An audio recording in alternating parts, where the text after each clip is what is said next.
Hi, everyone, and welcome to our lesson 2-2B. We're talking about government and business. In this particular lesson, we're going to talk about the protections that are offered by government regulations. We're going to talk about the difference between public and private sectors, and we're also going to talk about fiscal versus monetary policy and the role of something called the Fed. So let's get right into it. All right. All right. So, what are some protections that government offers through regulations? Well, there are essentially five of them. And here they are. So, there's ensuring fair competition, employment and labor regulations, environmental regulations, privacy regulations, and zoning and licensing laws. So, we're going to touch on each one of these in turn. So, let's go. Starting off with ensuring fair competition. Now, the Federal Trade Commission, or the FTC as it's known, this provides protections against monopolies to ensure either to ensure that they don't get formed or by breaking them up if they are formed. The FTC also keeps a watchful eye on unfair competition practices like price fixing, truth in advertising laws, which means that businesses can't make false claims on the products or services that they're offering. Next is employment and labor regulations. Now, these are intended to protect workers in many different areas.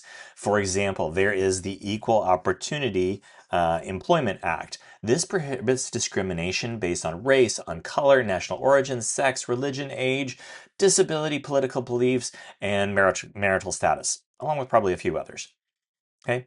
There are other regulations that govern fairness, like safety regulations, like OSHA, the Occupational Safety and Health Administration, as well as minimum wage laws. Now, as far as environmental regulations, these are enforced by the EPA, the Environmental Protection Agency, the EPA, and include things like car and factory emissions, conservation, and the water supply. Next is privacy regulations.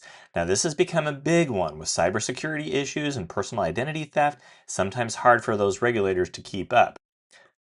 Your healthcare privacy is protected by HIPAA, okay, which is the Health Insurance Portability and Accountability Act of 1996. You also have student rights protected through FERPA, which is the Family Educational Rights and Privacy Act. Next is zoning and licensing laws. Okay, these are usually established by local governments. They can protect business property by restricting certain businesses to occupying certain areas, and they do that through zoning laws. Local governments can also refuse to grant certain business licenses to unqualified candidates, or they can take away those licenses to poor performing businesses like a restaurant that doesn't meet cleanliness requirements. Now, what if companies are only in it for the money, which in a lot of cases they are.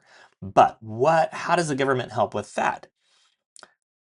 Well, you got to think about things like mission and margin in this particular case. The government has a goal to protect businesses and individuals. So the business's goal is to earn a profit, yeah, in order to sustain and to grow their operations. But when they don't take care of society or their employees, well, they usually tend to fade away. Okay, they're gone. Bye bye. See ya. If companies don't take care of employees and the environment around them, individuals will find other companies to work for and to buy from them. If you're shop at a company that you don't particularly like, or they've done things that go against what you believe, you're not going to shop with them probably. But if you've got those employees that are believe in what you believe again, and they care about the environment, okay, you usually can have success. Typically, companies who are most interested in money and don't take care of other things, take care of society, take care of employees, they often fail on their own. Because they're exclusively focusing on and chasing those profits rather than taking care of everybody. Now, government regulations are in place to protect consumers, employees, and other businesses from companies behaving badly. There's many examples in history of this. You can go and look them up. But if you've got a company that's behaving badly, that's why you've got those government regulations in place. All right, so let's talk about what private sector is and what the public sector is. Starting off with the private sector. Okay, private sector, this is a portion of the economy that is comprised of businesses and individuals running their companies in a for-profit manner. Think companies like Ford, Pfizer, Microsoft, Apple, FedEx, and Chipotle, and so many others. Okay, all those companies like that. Those are considered the private sector. Now, public sector, on the other hand, this is the portion of the economy that is controlled and owned. So, controlled and owned by who? By the government. For example, you got interstate highways. Okay, public sector also includes things like the military, public education, healthcare insurance, welfare programs, food and drug regulations, all of which are governed by the FDA. Well, not all of those, but food and drug regulations, those are done by the FDA. Okay, public sector also includes government controlled businesses like the US Post Office. All right, let's shift gears a little bit and we'll talk about what fiscal policy is and what tools the federal government has to affect the economy. We're going to start off with fiscal policy.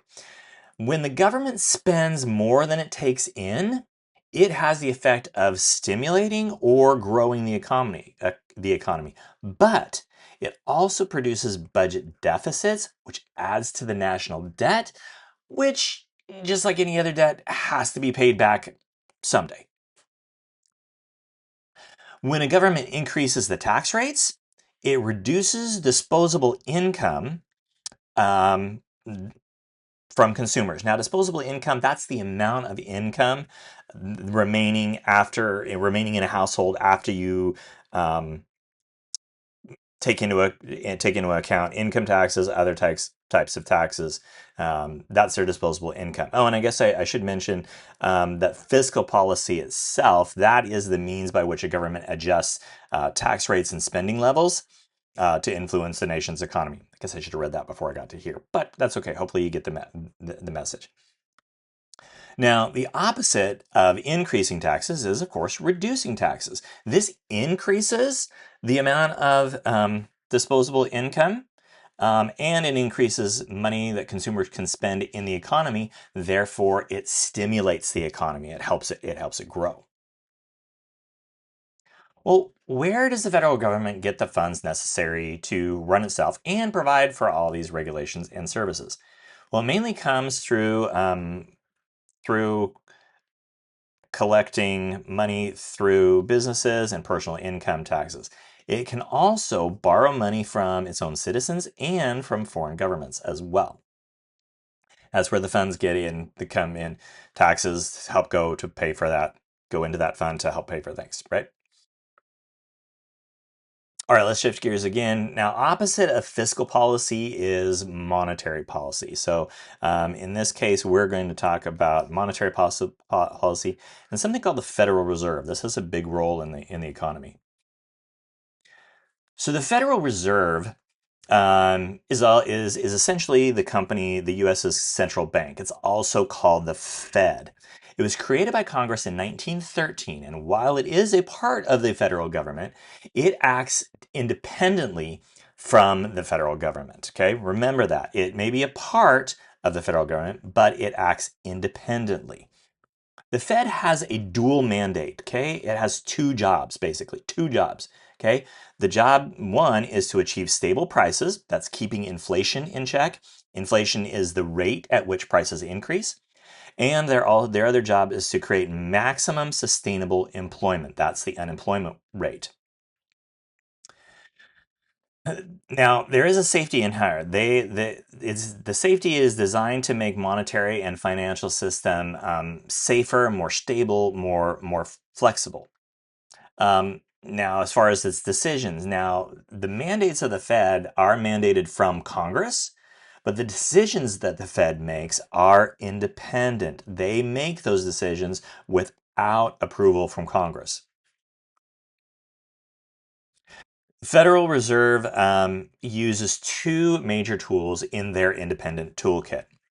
One, they control the level of interest rates. Okay, if you've heard anything in the news about interest rates going up or going down, okay, those things are controlled by the Fed.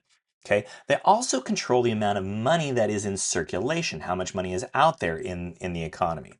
So the Fed supervises and regulates the safety and the soundness of banks and other financial institutions. The Fed is kind of like a bank for all the other banks. Okay, it uses monetary policy to stimulate or slow down the economy by lowering or by raising the interest rates and by determining the amount of money supply that's in circulation. Okay, here's kind of a little bit more explanation. Okay, so higher interest rates are used to fight inflation because they slow the economy, they encourage saving. Okay, when interest rates are higher, then people don't want to borrow as much, they tend to save more. Okay, so that's higher interest rates. Now, on the other hand, if they lower the interest rates, that decreases the cost of borrowing. Which is intended to stimulate the economy, encouraging economic investment and growth. Now, as far as increasing the money supply, this tends to stimulate the economy. When the Fed puts more money into the system or allows more money to go into the economy, money is out there for people to have, to borrow, to spend. Okay, so it stimulates the economy. But if they reduce the amount of money that is in circulation, it slows it down. They can't borrow as much. Okay, and so then they tend not to spend as much. All right, so that's really kind of the basics of everything. That's our lesson 2-2B, talking about government and business. This is part 2. We talked about the protections that are offered by government regulations. We talked about the difference between the public sector and the private sector. And we also talked about fiscal and monetary policy and what the role of the Fed is. There's a lot more to all of this. That's just kind of an overview.